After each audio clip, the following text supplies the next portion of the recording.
and he'll be speaking on a selection of modern churches, synagogues, and mosques, along with a surprise, he says. There's a surprise for us, so you won't want to miss that. And I believe Peter is getting set up in the back for his slideshow. So we will just skip ahead here and welcome Peter Sawtell. He has been very busy this morning, hasn't he? We gave him the sermon. Excellent sermon, sir. And the children's message, humdinger of a children's message, complete with sound effects. I'd like to have him back for some more. And that's the only story. I doubt that. And he is bringing our forum today as well, entitled The Two Religions of the Bible, a New Eco-Justice Framing of Our Scripture. Reverend Peter Sawtell has founded a nonprofit organization in Denver called Eco-Justice Ministries, become one of a small handful of Westerners working full-time on faith-based environmental issues. He's, of course, a UCC minister, and he consults with clergy, preaches to congregations around the region, and conducts training sessions for people of faith on issues ranging from climate change to green buildings to endangered species. So please welcome again Reverend Peter Sawtell.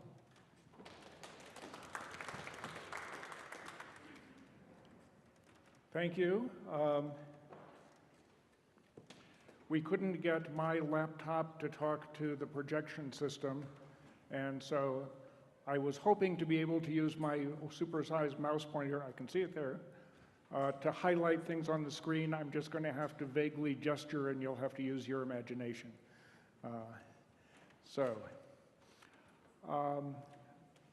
This is a class that will be talking about the Bible. And Rachel, can you click us one? There we go. The Bible is a text that we encounter in churches with at least some frequency and regularity. As you probably know, there are 66 books of the Bible, and it's a very diverse collection. It can be baffling, confusing, contradictory, boring, sometimes interesting. And so how do we make sense out of that? You know, the standard sort of thing that the graphic shows is the bookshelf of the 66 books of the Bible that breaks them into tidy little groups. You know, two sides of the bookshelf that are Old Testament and New Testament. Oh, do we have a little pointer? A button. Thank you.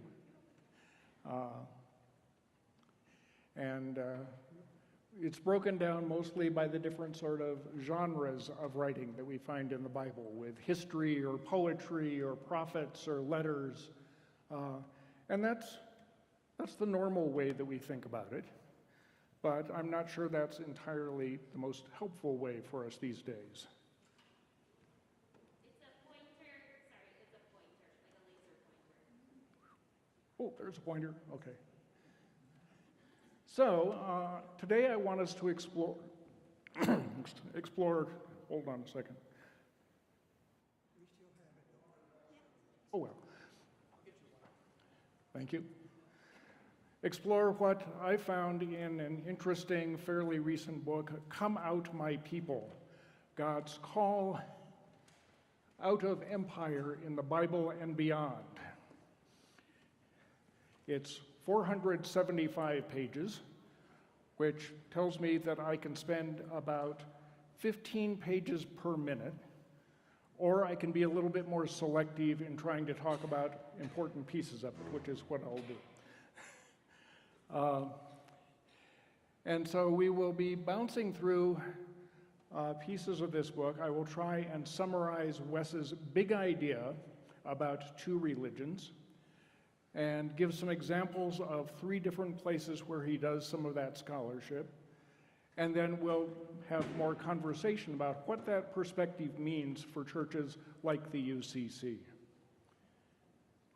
There it is. And thank you, Rob. Before we get underway, a few disclaimers. I am not an academic biblical scholar. There is a lot of what Wes put into this book that was very confusing to me and new stuff, and so I may not be able to answer all your questions. I have some disagreements with what Howard Brooke said, not on big level things, but there's some places where I went, well, that's not the way I read it. And so that makes it interesting. And this is the first time I've taught a class on this book, so there's likely to be some rough edges to it. This is, on the right, the two religions table, table 1 in the book, found on page 6. So we get right into it, and you probably cannot read that. So we will go into more detail working through a series of slides. But Wes's point is the two religions in the Bible are not Judaism and Christianity. The two religions that he's talking about are the religion of creation and the religion of empire. And he defines a religion not as some social institution, but as the attitudes, beliefs, and/or practices that bind individuals together as a people. And he finds two very distinct clusters of those attitudes, beliefs, and practices that we discover running throughout the Bible. So, looking at some of those, I'm going to crawl over here a bit more. What's the source of divine power that one of those clusters looks at? The religion of creation says there is one God, the creator of heaven and earth. The religion of empire has many gods and goddesses. And intriguingly, Wes doesn't really spell that out in a lot of detail when we're looking at biblical things. I would assume his sense is that if you are the religion of empire, you might claim to be monotheistic, but you are also putting a lot of focus and trust and commitment into things like wealth and power. And so there's a division. You are not simply trusting in one God. The basic political ideology is that for the religion of creation, God alone reigns. In empire, a human king reigns as the representative of a God. The purpose of human life for creation is to praise God with joy and gratitude for the abundant gift of life. Whereas in the empire, you're to serve the empire. And you can probably read this, so I don't have to read every word to you. But we look at where God's home is. We'll touch on that in a bit more detail, whether it's within creation and community or in a temple. The places of sacred encounter for the religion of creation are quite diverse. You can find God most anywhere. But for the religion of empire, you have the sacred encounter in an urban temple mediated by priests.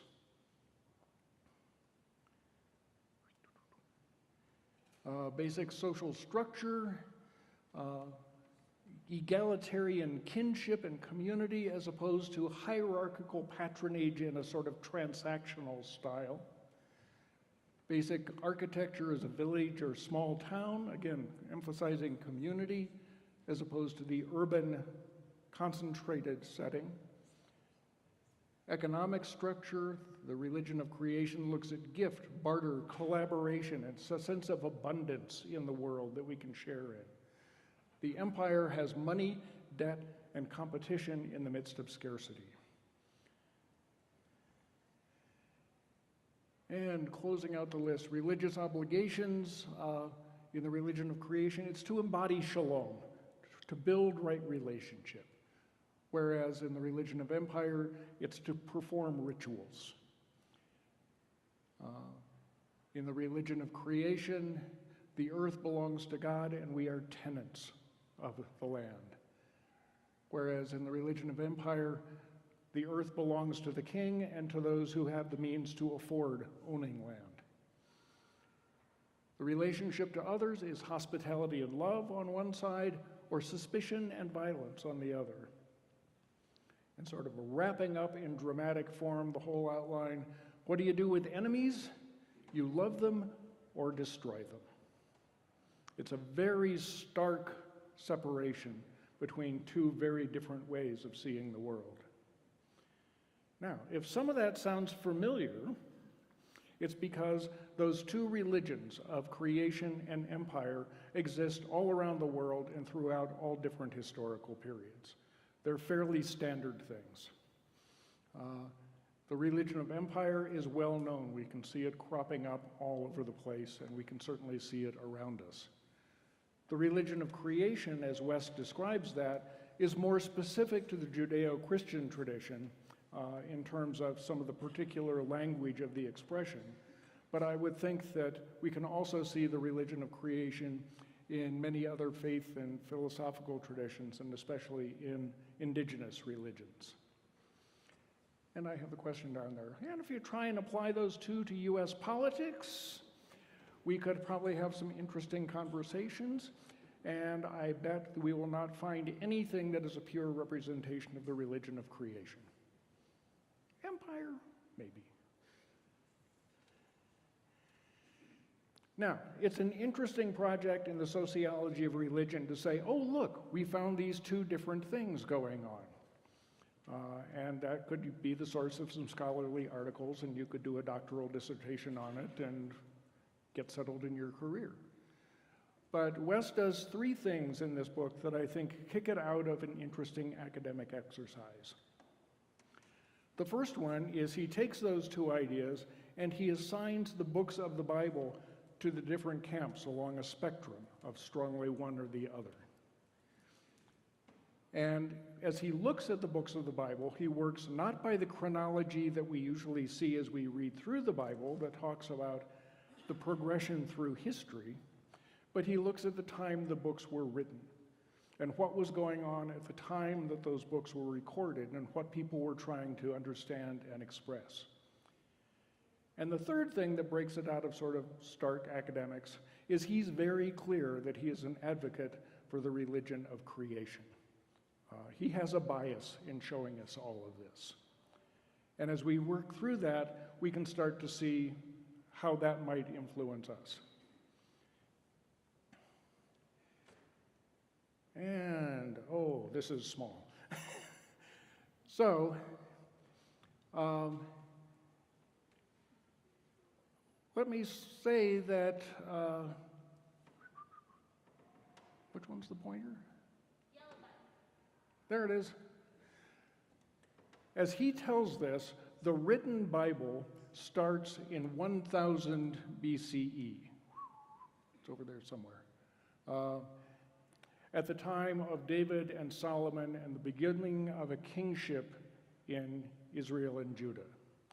He says that written language is something that comes out of empire. If you're not living with that sort of economic and cultural framework, you simply don't have scribes, you don't have people who write things down. And so the written Bible starts at the time when a society develops that would do things like that. And that happens with the start of a kingship at that time. I'll also point out, because I'll probably forget it otherwise, over here on the right-hand edge, there's a thing that goes sideways that says running throughout that whole time, there's a Yahweh-based high places or green tree religious and social tradition going on all over Israel and Judah that never got written down. It was the religion of the people that is monotheistic, Yahweh-based, but we don't find it in the Bible.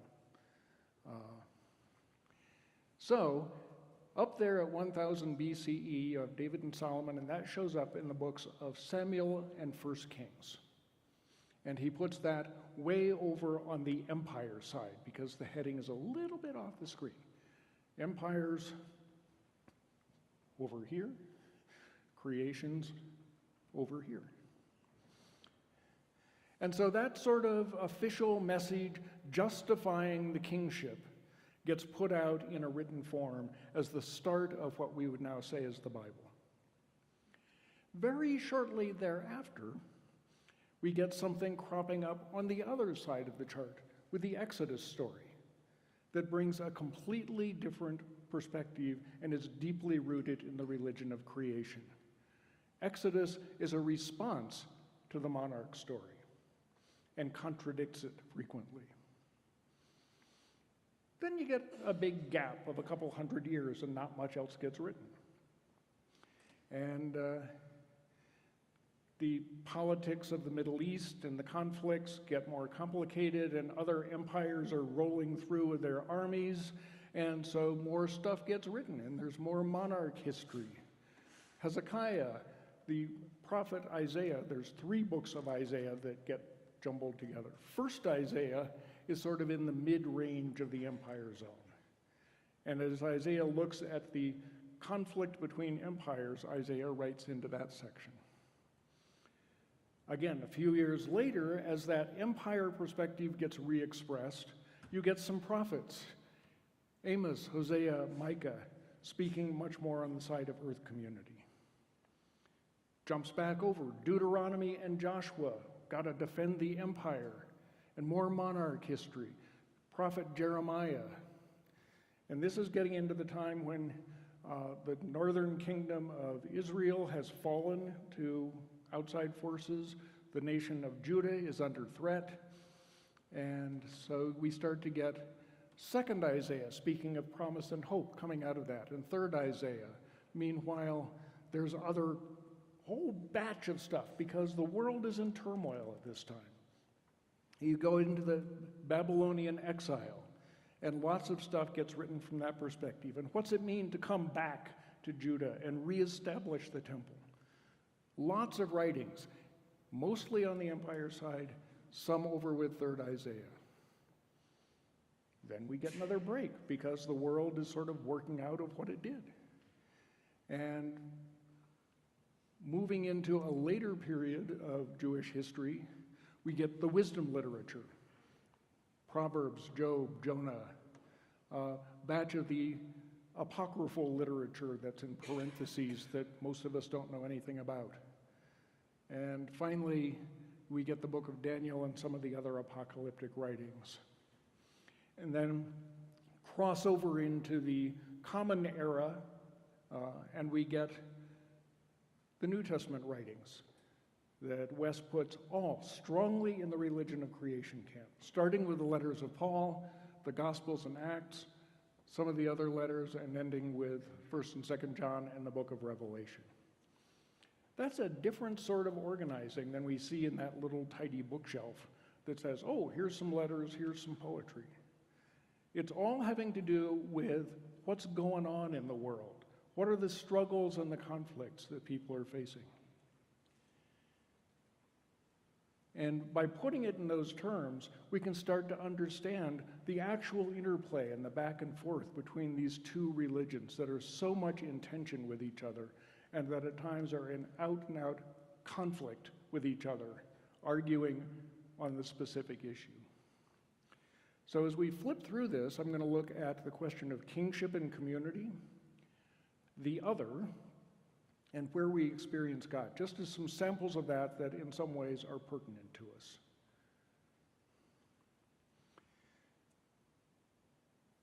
When we've hit that 2 Samuel stuff, some of the earliest writings of the Bible, we find the promise made to David about the history that will develop around him. God will make for David a great name, he hears. And God will carry the kingship to David's offspring. And the sort of promise that your house and your kingdom shall be made sure forever before me. Your throne shall be established forever. That's the promise from God directly to David, through a prophet. That this will become something big and formal and established and carry on, and it's all centered around the one person who is in such direct contact with God. We get a very different perspective when we look at the book of Exodus and the story of Moses at the burning bush and at Sinai. And this is written, again, very shortly after the David narrative that lifts up one person as the king. Exodus, as Wes talks about it, does this. Moses' experiences do not authorize him to be a king over Israel, but rather the conveyor of a covenant with Israel. Exodus proclaims the collective body of Israel to be an expression of the essence of the one who is true essence itself. It's embodied in the whole people. This contrasts radically, of course, with the essence of imperial religion, where the king alone is said to embody the divine or do the divine will. At the burning bush, where Moses says, well, who are you? And God says, I am who I am, or I am that I am. And then God goes on to add another piece to that and says, I am the God of your ancestors, the God of Abraham, the God of Isaac, and the God of Jacob. And West tells us that when you look at the royal story, those ancestors are never mentioned. The king wants to start the story without remembering all of that history, without recognizing that God has spoken to other people too. One side wants to root things in eternity, the other says, let's look at the community. There we go. So, moving on to the other. The question of how Israel and Judah would deal with these other people that lived in the land is a really hard, pervasive theme in the Bible. It's not an easy question. The Jewish band that moved in was not terribly large. They did not chase out everybody else. Through the years, they depended a lot on these other people that were already living in the land. And so how you relate to them and who counts is a big question. We look at Deuteronomy, which is in the priestly tradition, and it's talking about your coming into the promised land, and it says, when you enter and occupy, clear the nations before you, you must utterly destroy them. Make no covenant, show no mercy, do not intermarry, because that would turn your children from following me. Not a terribly friendly approach. Ezra, at the time people are coming back from Babylon, also thinking in the royal empire tradition, sort of quotes back from Deuteronomy. It says, do not give your daughters to their sons, neither take their daughters for your sons, never seek their peace or prosperity, so that you may be strong and leave the land as inheritance for your children forever. This is all about maintaining the power and the privilege and the identity of the one small group within the community. At about the same time that the people are coming back from exile, third Isaiah speaks up and says, thus says Yahweh, the foreigners who join themselves to Yahweh, who connect with Yahweh, these I will bring to my holy mountain and make them joyful in my house of prayer, for my house shall be called a house of prayer for all people. That sound a little bit different from utterly destroy them? A little bit. And as we move into the New Testament, we find from the Gospel of Mark, Jesus being questioned, and he says, is it not written, my house shall be called a house of prayer for all the nations? But you have made it a den of robbers, which is another fascinating, complex text that I will not go into a rambling about. And then the third sort of chunk of things, where do we experience God? God talking to Nathan, or talking to David through the prophet Nathan. David has sort of muttered, gee, yeah, I'm living in this nice, well-appointed house made of cedar, and God's tabernacle is there in a tent. Maybe this isn't a good thing that I'm in a better house than God is. And God responds through the prophet and says, I haven't lived in a house since the day I brought out the people from Egypt. I've been moving around in a tent and a tabernacle. That's fine. You can stay in your house, leave me in the tent. Your son will build a temple for me. Where do we experience God? In the box of the tabernacle, in a tent, in a temple. I have been moving about in a tent in a tabernacle, says God. That's pretty specific. Moses, and this is in Deuteronomy a compromise text. It has pieces of both traditions. The commandments are being given about how to live. And he says, this isn't too hard to do. It's not too far away. It's not up in heaven. You don't have to cross the ocean. You don't need intermediaries to help you do these things. The way to serve God is in your mouth and in your heart for you to observe. The essence of the religion of creation is that all people have access to the word of Yahweh without mediating institutions. You don't need to go to the temple. And so we get the interesting thing. Wes does not just pluck isolated texts out and trust us on this.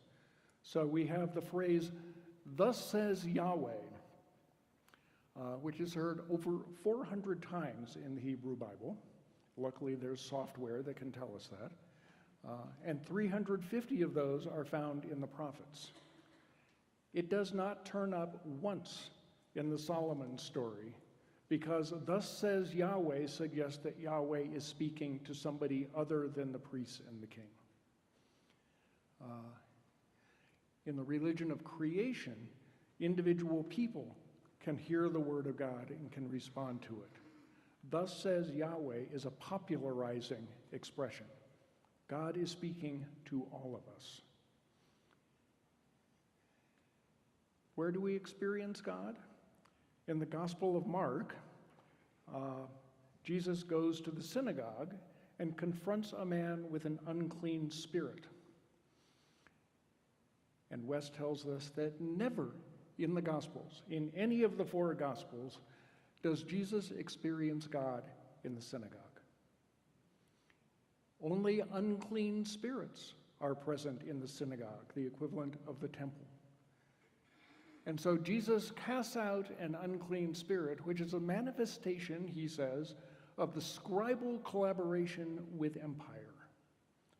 Jesus goes to the temple and throws out empire, casts out the unclean spirit that shows how much that temple has been co-opted with the powers of the day. Wes keeps up this conversation. It's an extended conversation, and it breaks through the two bookshelves, the Old Testament and the New Testament, with a nice dividing line down the middle. He says that the New Testament writers consistently go back and quote or refer to themes out of the Hebrew Scriptures. And they do so overwhelmingly calling on the texts from the religion of creation. When they go back to look at what's important, they are quoting from the right-hand side of that chart that we saw earlier. We hear Genesis, Exodus, the prophets, and the apocalyptic texts. We almost never hear from the monarch-supporting texts, except when the New Testament writers are parodying or critiquing them. And compromise texts like Deuteronomy and Leviticus are quoted very selectively on behalf of creation and liberation and against empire and domination. And as he says, it's that kind of, let me go back and tell you the story of what we've all heard over and over again. The risen Christ on the road to Emmaus, talking with people all afternoon as they walk, is quoting from the religion of creation. He's telling that story and says, this is what our community is all about. And now I'm going to read. The next 3 screens are 1 paragraph in the book, but I think it really gets to the message of the whole book. Jesus' mission was clearly not to bring down the Roman Empire in the traditional militaristic sense. Jesus was pretty clear about that. At the same time, his goal was not to spiritualize political notions such as kingdom and Messiah, so to render his followers either indifferent to the world or ineffective in participating in God's project of renewal and restoration, maybe even reconciliation. Finally, Jesus did not inspire his disciples to engage in the empire's own social and political machinery in order to reform it.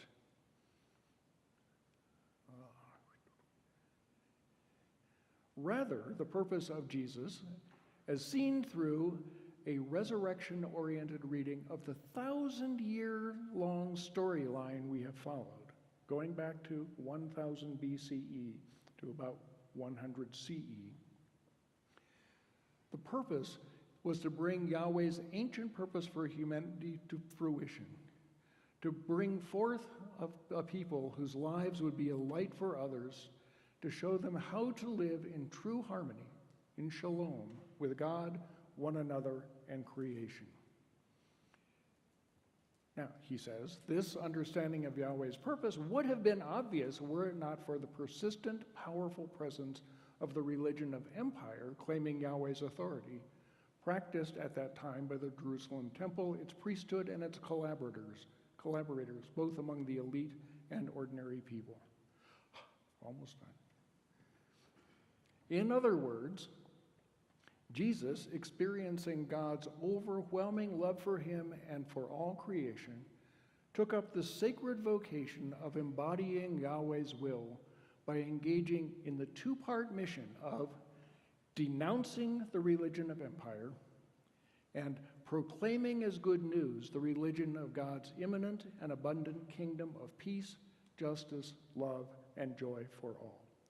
I am struck by the phrasing that he uses on that, because that's not how I hear Jesus talked about most of the time. Jesus is the one who denounces the religion of empire and embodies the good news of God's inbreaking peace and love. That sound like what you learned in Sunday school? So we have a new way of understanding the Bible. We've grown up with a sense, oh, here's 66 books, and we're going to arrange them by the times that they're talking about and by their literary styles. And it all sorts of hangs together, except if you read carefully, you do notice a lot of contradictions and confusion in there. And then there's that other chart that says, well, you know, there's a lot of writings, and they happened at different times, and they happened in different settings, and they have different messages, and they speak to us differently, and we have a preference for the right-hand side. And we have a lot of questions about the left-hand side.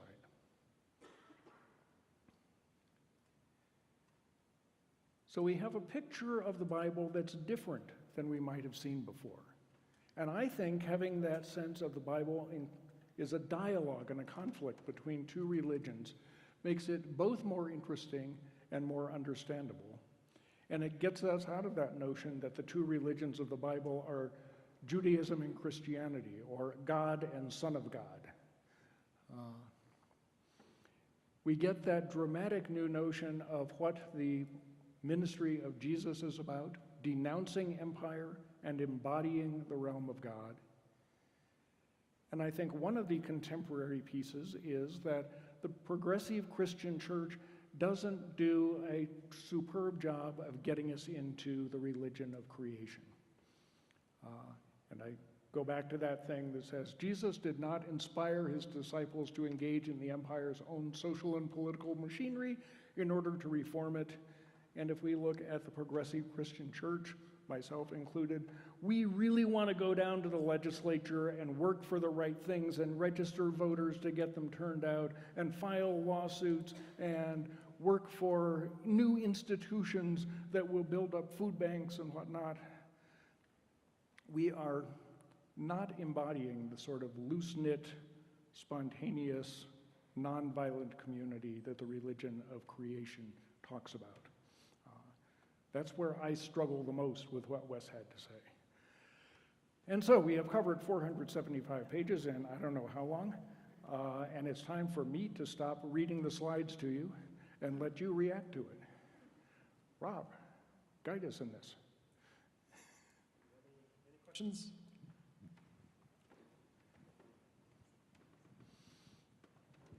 This is just a short question. There are several words for God in the Old Testament: Adonai, Yahweh, Jehovah. Were any of those especially preferred by one side or the other? Yahweh and Jehovah are the same. Jehovah is the sort of Germanic pronunciation of that. Adonai, or Lord, is more out of the priestly tradition. Yahweh, the Yahwist tradition, is very strong in Genesis and Exodus. It is more the God of creation. The Yahwistic story in Genesis is Genesis 2 and 3. Making the people out of the earth, God makes mistakes the whole way through that needs to be fixed. The priestly story that would be more likely to talk about Adonai is Genesis 1. God speaks it into being, it's perfect, and humans are given dominion because my shorthand thing is there's a place for everything and everything needs to stay in its place. And it's up to humans to make sure that it does it. And in Colorado Springs, I say that's the focus on the family approach to reading the Bible.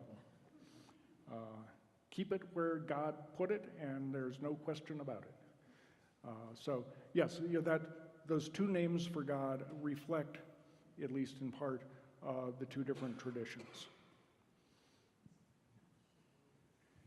I'm going to harken back to my Western Civ class at CC, which was a really long time ago.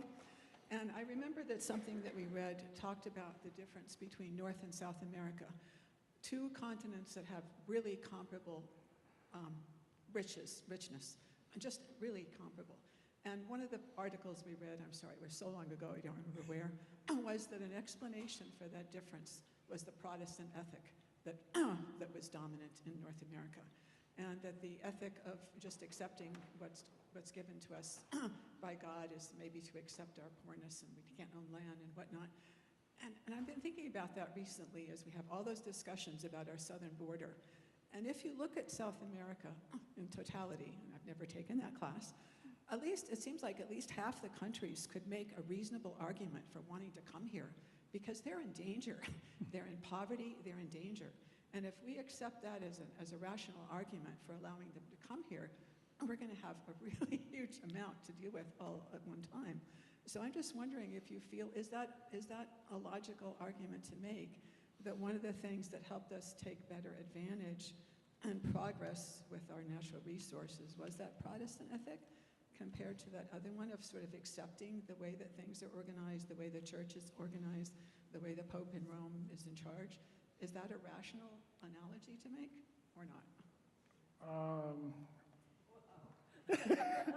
I would suggest that the Incas and the Aztecs did not experience the Spanish as being gentle and welcoming.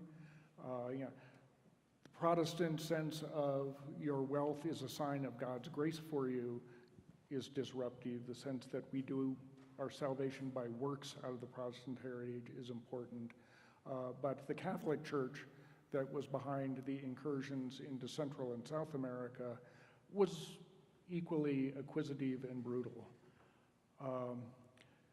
I think the question, and certainly, how do you deal with the other, is a rampant one in our society right now. We have got to figure out ways of talking about it. And the religion of empire says, this is our land, it is for our use, we need to establish clean bloodlines so we know who has hereditary rights to this stuff.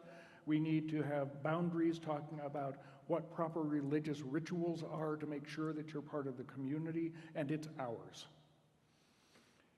The religion of creation says, the earth is the Lord's.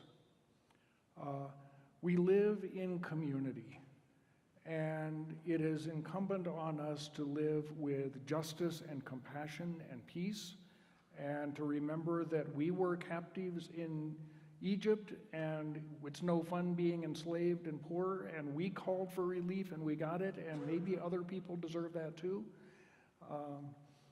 What we hear in U.S. politics today is living out at least some expressions of what Wes puts in the chart about how do you deal with the other. And so if it sounds familiar, it's because we hear it every day in the news. And some, like the Catholic workers who live maybe more fully into that than some others, are probably the ones saying, we shouldn't even have borders at all. Let's open it up, let's people come. If there's people coming, we need a bigger table, not a bigger wall. So, yeah, that's certainly one of the contemporary points that kept nagging at me as I was reading the book. Any other questions? Behind you. First of all, thank you very much for the talk earlier. When you were talking about Yellowstone, your description, talking about the elk running, stirring up the ground, actually brought me to tears. And I've got a few kids who didn't make it to church this morning. They're going to be watching that later on today. So there are some good videos online if you look up Yellowstone Trophic Cascade.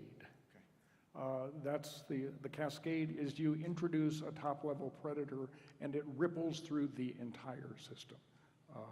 And so there's like 15-minute videos that are beautiful to watch and just stirring because they show how nature heals itself.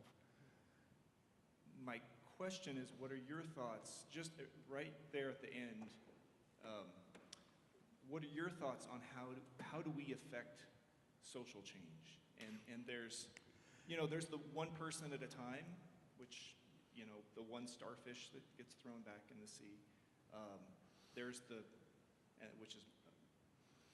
there's working within the system. And when you were talking, it made me think a little bit about Martin Luther King Jr., Gandhi, who studied at Oxford, and Martin Marty's Third Way, talking about those things. But from a pragmatic approach, what are your thoughts? Do we work within the system, or do we say the system is what it is, we've got to work around it in a more creation standpoint? I mentioned that I retired 3.5 years ago, in part because I had hit a point in my work with church people around the country that I didn't know how to answer that question. I was a social change agent without a theory of social change. I was calling on churches to do transformative ministry that wasn't out doing legislative activism, but that was calling us to understand our world and ourselves in a radically different way. That was not a tremendously popular message for pastors especially who didn't know what I was talking about or how to do it. And it struck me as a message that was way too slow and vague to deal with the urgent crises that we had. And so I looked at what churches needed to be doing, and my heart said, we need to go preach the gospel of shalom and do nonviolent resistance to empire. And then I would go testify before the legislature about why we needed to put restrictions on oil and gas drilling in Colorado. And I was deeply torn by that. I don't know how to resolve this. Wes makes it very clear where we should be falling. 2 weeks ago at my home church, I did a sermon touching on some of this. And where was I going with that? Oh yeah, one of the texts that I dealt with was Jesus in the Sermon on the Mount, and love your enemies. And Wes talks us through that, and there's other biblical scholars that have done it. He says, well, if somebody strikes you, turn the other cheek. If somebody makes you walk a mile, go a second mile. And those were active acts of resistance and disobedience to the Roman Empire. There's symbolism about striking that could only be done with the right hand, and if you do it backhanded, it's an insult. If you do it forehanded, it says you're equals. Make them treat you as an equal. Roman law said you could make some citizen carry your stuff for a mile. And Jesus says, keep walking. Make the soldier beg you to stop, because the soldier will be punished if you keep going. Yeah, that's the sort of resistance. It's not go stage a revolt against the Romans, but it's resist that empire. And then one of the things that Wes talks about in one of the Gospels, when the great sacrilege comes, when Jerusalem falls in 70 AD and the temple is destroyed, the scholars say this is looking back on that. What should we do when our capital, our culture is going to be destroyed? And Jesus says, go to the hills. Don't fight it. As I said, I don't know how to work that out in modern America. It's certainly the religion of creation, as he talks about it, is certainly a nonviolent but very proactive way of relating to the world. And that was a long answer because I don't know. Well, I think that might just be an excellent, challenging place to leave our talk today. Thank you so much to Reverend Peter Sawtell for coming to us and thank you all for being here. I don't have enough to go around. I have like 10 copies of the big chronology chart with where do you put the books of the Bible at what times, and about 20 copies of Wes's Table 1, and those are on the shared drive if people need copies. So thank you for good questions and good conversation.